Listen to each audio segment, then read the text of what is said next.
नमस्कार दोस्तों, स्वागत है आपका हिंदी नॉलेज शो में। तो दोस्तों, चीन ने बहुत ही ज़्यादा आक्रामक स्टेप लिया है। जी हाँ, ऐसे में जब पूरी दुनिया कोरोना वायरस से लड़ रही है, चीन ने 2 परमाणु युक्त सबमरीन लॉन्च कर दिया। जी हाँ, 2 परमाणु पनडुब्बियाँ लॉन्च कर दी हैं, पानी में उतार दी हैं।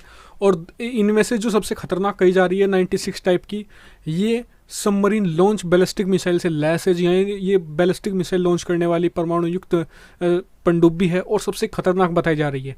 तो ये भारत को कितना डैमेज पहुंचा सकती है और साथ ही इसका मेन रोल किसके खिलाफ ये चीन ने असल में लॉन्च की है, तो इन सब डिटेल पर हम बात करने वाले हैं। चलो उस वीडियो को हम शुरू कर लेते हैं, लेकिन उससे पहले मेरी रिक्वेस्ट, आप चैनल पर पहली बार आए तो चैनल को सब्सक्राइब जरूर कर ले, क्योंकि ऐसे ही पर डे में वीडियो डालता रहता हूँ। 3 वीडियो पर डे आपको मिलते हैं, बड़ी मेहनत से वीडियो बनाई जाती है, तो प्लीज़ चैनल को सब्सक्राइब जरूर कर लीजिए। चलो दोस्तों, वीडियो को हम शुरू कर लेते हैं।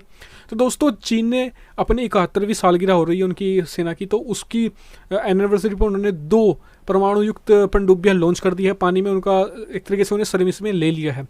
और ऐसे समय में ये आया है जब अभी कुछ दिन पहले ही, अभी परसों ही, अमेरिका ने चीन के खिलाफ बड़ा स्टेप लेते हुए अपने जंगी जहाज, जी हाँ, अपने एक जंगी बेड़े को भेजा था दक्षिण चीन सागर में। जी हाँ, दक्षिण चीन सागर क्या है? ये एक बहुत ही खास इलाका है जहाँ पर नेचुरल रिसोर्सेज से भरा पड़ा है। इसमें कहा जाता है करीबन $5 ट्रिलियन के नेचुरल रिसोर्सेज हैं। कितनी बड़ी रकम है! यानी कि भारत की इकोनॉमी $3 ट्रिलियन है, उससे कहीं ज़्यादा यहाँ पर जो तेल है, इसके अलावा खनिज भंडार पाए जाते हैं। चीन इस पर अपना दावा कहता है, लेकिन जो फिलीपींस और दूसरे देश हैं वो भी इस पर दावा कहते हैं, यानी कि एक विवादित क्षेत्र है। और अमेरिका लगातार यहाँ पेट्रोलिंग करके चीन को भयभीत करता रहता है, लेकिन चीन पीछे हटने वाला नहीं है। उसने साफ कर दिया है अपनी 2 परमाणु युक्त सबमरीन जो बैलिस्टिक लॉन्च मिसाइल हैं, इन्हें लॉन्च करके। बहुत खतरनाक मिसाइलें, बहुत खतरनाक जो रिपोर्टों में कहा जा रहा है, जो चीन की तरफ से रिपोर्ट आएंगी, ये बहुत खतरनाक है। तो इनकी क्वालिटी पर तो हम वीडियो के अंत में बात करेंगे, लेकिन क्या इससे भारत को खतरा हो सकता है? तो देखिए दोस्तों, खतरा तो हो सकता है। भारत अभी दक्षिण चीन सागर में उतना एक्टिव नहीं है, जबकि भारत के बहुत हित है वहाँ पर। भारतीय ONGC कंपनियों ने कॉन्ट्रैक्ट लिए हैं वियतनाम से दक्षिण चीन सागर में खुदाई के लिए, और इसको लेकर चीन भारत को धमकाता भी रहता है। तो यानी कि भारत को अपने वहाँ पर कुछ ना कुछ तो, यानी कि दूसरा भारत क्वाड का मेंबर है, तो भारत इस नाते से चीन जिस तरीके से अमेरिका चीन के खिलाफ दक्षिण चीन सागर में पेट्रोलिंग कर रहा है पिछले कुछ दिनों से, और चीन को भयभीत करके रखा है, जिस उसकी सपोर्ट के लिए फिर ऑस्ट्रेलिया भी आया है। तो मेरे हिसाब से भारत को भी कम से कम, भले ही अपना जंगी बेड़ा या फिर कुछ ऐसा ना भेजे, लेकिन कुछ शिप्स भेज देनी चाहिए थी सांकेतिक रूप से, जिससे कि चीन को लगे कि क्वाड एक है। क्योंकि क्वाड एक ऐसा ग्रुप है जिसमें भारत, जापान, ऑस्ट्रेलिया और अमेरिका है। इस ग्रुप का मेन काम है चीन को दक्षिण चीन सागर का उसकी नेवी को रोकना, जहाँ उसे कंट्रोल करने के लिए इस ग्रुप को बनाया गया था।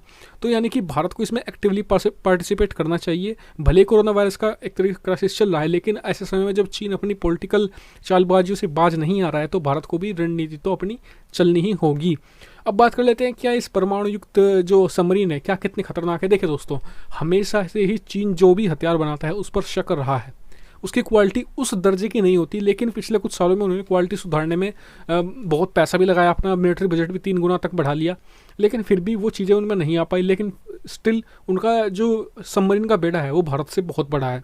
उदाहरण के तौर पर भारत के पास 15 से 16 ही सबमरीन है, जबकि चीन के पास कहा जाता है 50 से 65 सबमरीन है।